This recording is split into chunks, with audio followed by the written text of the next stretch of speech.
Wise. Mine's William Clymer. I'm Aaron Cashpool. And we're doing our presentation on the HealthSouth Fraud.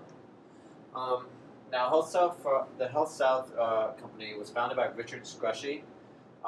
He actually started out working at like a gas pump. He would pump people's gas for them until later his wife got pregnant and he ended up getting a job with his mother as a respiratory assistant.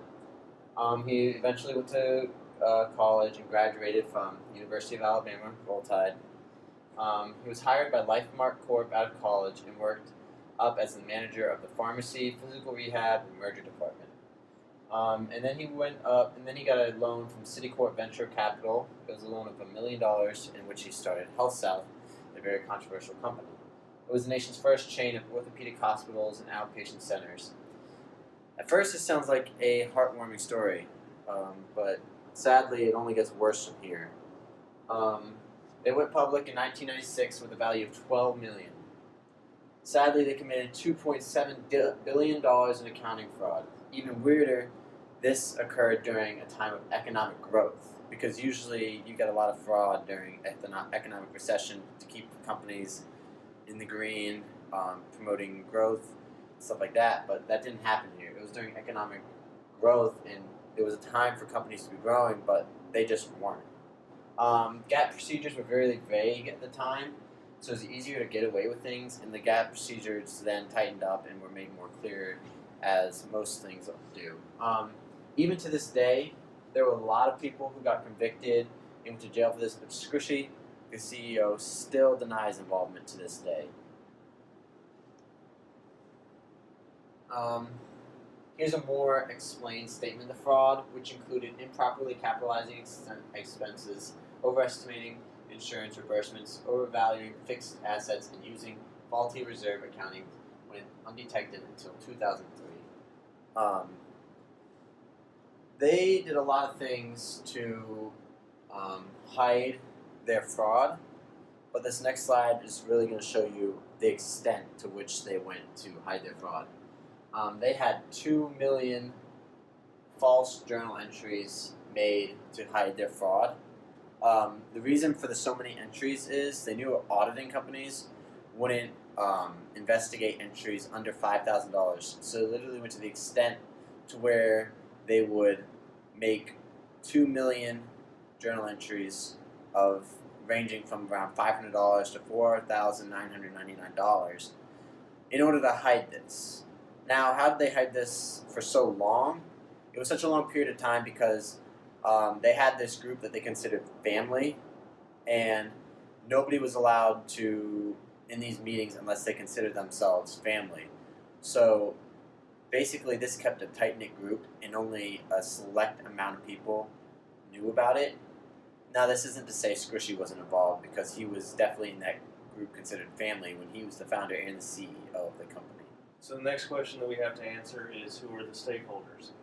The stakeholders are, 1, the shareholders who had shares in the company, 2, the families of the shareholders who depend on the returns from those shares for their livelihoods, the families of the executives, because these executives lived high on the hog for many years, and now they're in jail. Their families have to live without their income, and they have to change their lifestyle because of the choices that the executives made.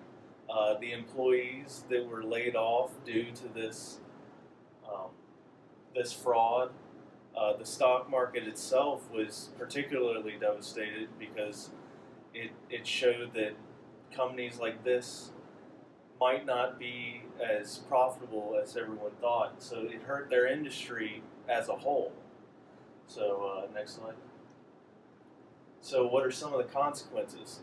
Well, Sarbanes-Oxley was first used on HealthSouth because of this scandal.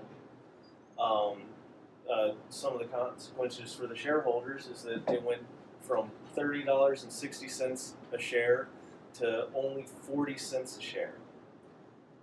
So obviously, as stated before, the investors were devastated, the stock market was shocked, and the CEOs did pay for this. So all these CFOs, starting with Bill Owens, was forced to pay $1.5 million in fines and have a 33-year jail sentence. Weston Smith, $2.2 million in fines, 25-year jail sentence.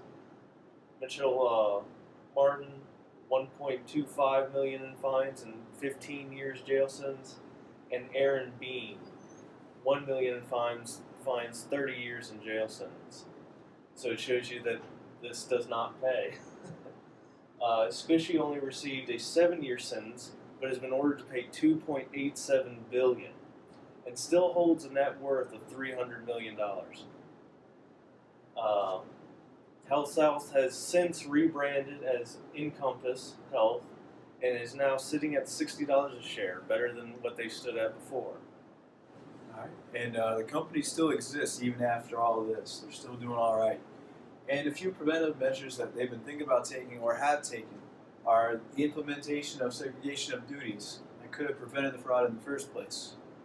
Also, the internal controls must be monitored and reviewed by managers and directors over time. They should also use ERM or enterprise risk management to limit the amount of fraud that occurs in the company.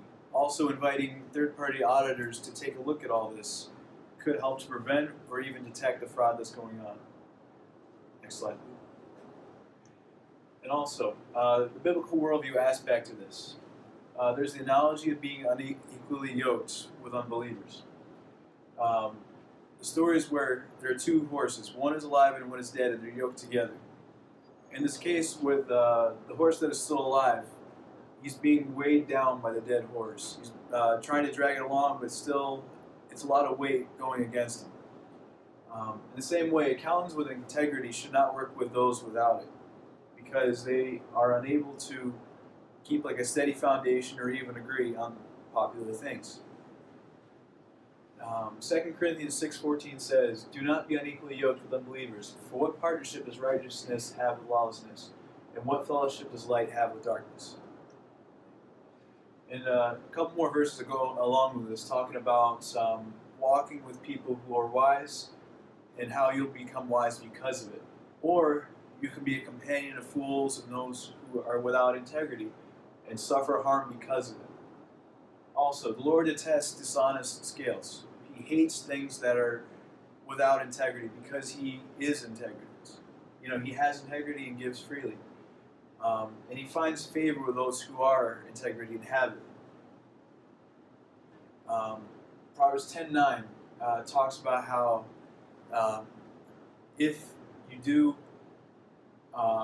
sin, if you do make a wrong choice, then you will be found out against it, or because of it.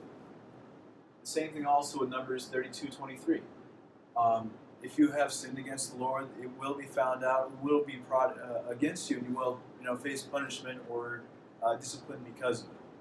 And that's all.